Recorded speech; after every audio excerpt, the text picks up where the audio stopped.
बिहार विधान परिषद चुनाव में गोपालगंज जिला के सदर प्रखंड स्थित मतदान केंद्र पर सूबे के खान एवं भूतत्व मंत्री जनक राम और सांसद डॉक्टर आलोक कुमार सुमन मतदान करने पहुंचे। इस दौरान उन्होंने अपने मत का प्रयोग किया। बिहार सरकार के खान एवं भूतत्व मंत्री जनक राम ने कहा कि बिहार में 24 सीटों पर चुनाव हो रहा है, जिसमें से 20 सीटें एनडीए की है। सभी सीटों पर एनडीए प्रत्याशी की जीत हो रही है। गोपालगंज जिला में एनडीए के प्रत्याशी राजीव सिंह उर्फ राजीव बाबू चुनाव लड़ रहे हैं। इसके पहले खनन एवं भूतत्व मंत्री का काफिला मतदान केंद्र के अंदर घुस गया, जिसे सुरक्षा कर्मियों ने रोक दिया। वहीं गोपालगंज के सांसद सह जेडीयू के राष्ट्रीय कोषाध्यक्ष डॉक्टर आलोक कुमार ने कहा कि एनडीए भारी बहुमत से जीत रही है। सांसद ने कहा कि प्रजातंत्र में मतदान सबसे जरूरी है, इसलिए लोकसभा का सेशन छोड़कर मतदान करने पहुंचे हैं। जनप्रतिनिधियों से मतदान करने की अपील की।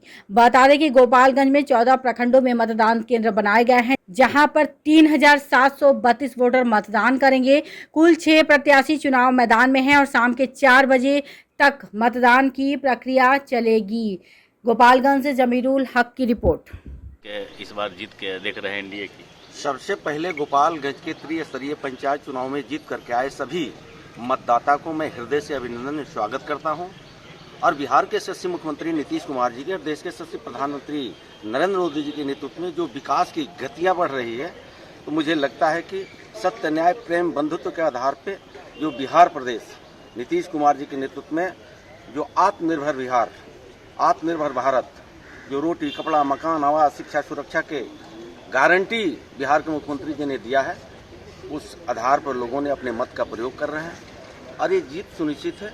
प्रथम वरीयता का मत देकर के जो एनडीए का प्रत्याशी है राजू प्रसाद उर्फ गप्पू बाबू, तो मुझे लगता है कि बिहार के यशस्वी मुख्यमंत्री नीतीश जी के नेतृत्व में जो गति उन्होंने दिया है, राज को गति धीमी न हो, मंद न पड़े, इसलिए त्रिस्तरीय पंचायत चुनाव के चुने हुए प्रतिनिधि को अपने मत का प्रयोग करने के लिए मैं आग्रह भी करता हूं, अपील भी करता हूं और प्रथम वरीयता का मत दे करके एनडीए को जिता करके और बिहार और खासकर गोपालगंज की जो गति है उसको और तेज रफ्तार करने के लिए मैं आग्रह करता हूं, निवेदन करता हूं। सर, एनडीए जो 24 सीटों पर लड़ रही है, तो क्या लग रहा है कितनी सीटों पर एनडीए जो है जीत पाएगी?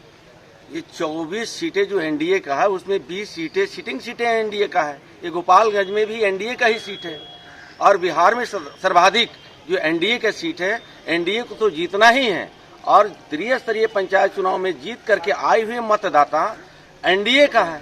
एनडीए के इसलिए मैं कह रहा हूं कि पूर्ववर्ती सरकार में पंचायती राज अधिनियम के तहत ओबीसी, ईबीसी, माइनॉरिटी और शेड्यूल कास्ट को वोट देने का और रिजर्वेशन का कोई अधिकार नहीं था।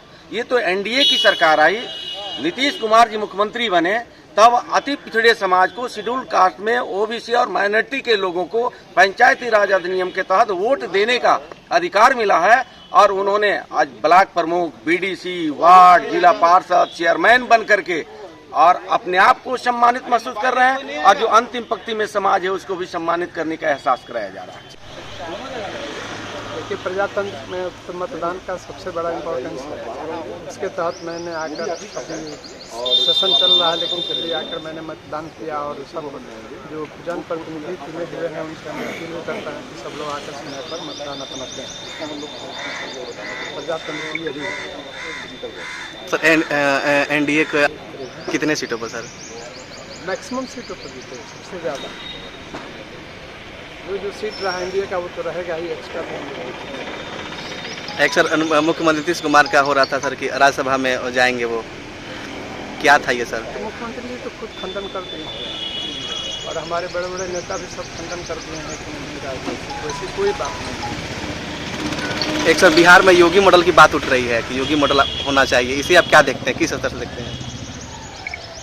देखिए, जब 2005 से यहाँ एनडीए की सरकार बनी और उसका नेतृत्व मिला हमारे परम आदरणीय मुख्यमंत्री श्री नीतीश कुमार जी के हाथों में, उस समय से ही कानून का बुलडोजर पूरे बिहार में चल रहा है।